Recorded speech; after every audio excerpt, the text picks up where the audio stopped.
النهاردة هنعمل طبق لذيذ جدا. هنكمل سلسلة نعمل ايه بربع كيلو لحمة مفرومة. فتعالوا نشوف. عملنا طبق لذيذ مختلف، طعمه حلو جدا وسهل وسريع طبعا اهم حاجة، وبربع كيلو بس من اللحمة المفرومة. طلعنا الصينية التحفة دي. تنفع طبعا غدا، تنفع عشاء، بس خلوها غدا تتقدم جنب رز. خطيرة يا جماعة، بجد حلوة جدا ولذيذة قوي. فتعالوا بينا نبدأ الفيديو مع بعض. اول حاجة هنحتاجها ربع كيلو من اللحمة المفرومة. هنحتاج كام بطاطساية كده براحتكم على حسب عدد الأسرة. هنقطعها بالشكل اللي انتوا شايفينه ده زي الويدجز كده.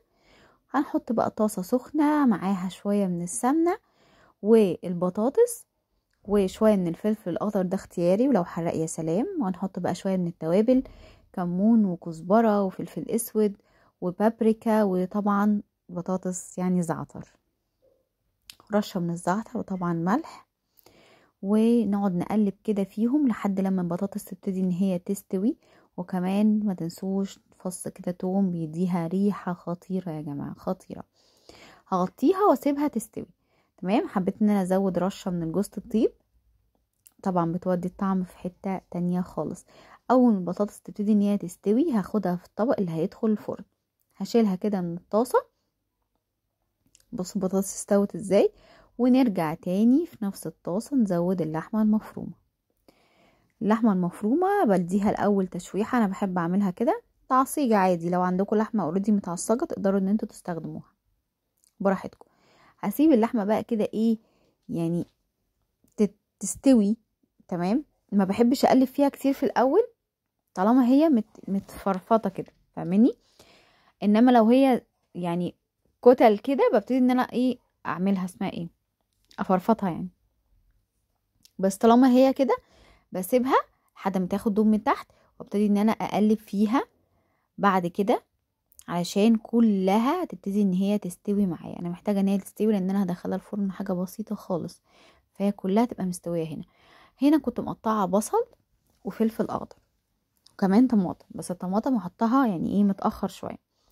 وابتدي ان انا اتبل فلفل اسود وملح. شوفوا انتوا بتحبوا تحطوا توابل ايه للحمه حطوها، انا حطيت فلفل اسود وملح فقط. وابتدي اقلب وبرضه احط فص ثوم بيدي ريحه خطيره. هنزل بقى بطماطمايه متقطعه صغير وكمان صلصه، لان انا عايزه اللحمه المفرومه يكون فيها صوص. تمام. هنزل برضو برشه من جوز الطيب، وهنزل بمعجون صلصه الطماطم. وابتدي ان انا اقلب. عايزه مثلا تضربي طماطمتين في الخلاط وتبتدي تحطيهم بقى يطلعوا بخارهم ويتسبكوا مع اللحمه، براحتك اللي انت حباه يعني، او المتوفر عندك اعمليه. هبتدي اسيبها ان هي ايه يعني تتسبك، فاهمني؟ وبس احطها فوق البطاطس كده بالشكل ده واظبطها. ونحط جبنه. انا كنت متخيله ان انا عندي جبنه اكتر من كده، للاسف طلع لا، كانوا حبه قليلين. بس انتوا حطوا جبنه اكتر من كده هتديها بقى طعم ونكهه فظيعه.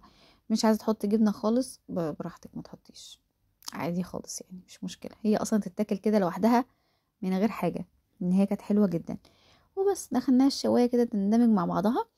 وفي الاخر رشه من الزعتر وقدمتها مع رز. كانت حلوه جدا، الطبقات جميله وطعمها كان رهيب رهيب رهيب. جربوها تعجبكم. وبس اشوفكم على خير ان شاء الله الفيديو الجاي. باي باي.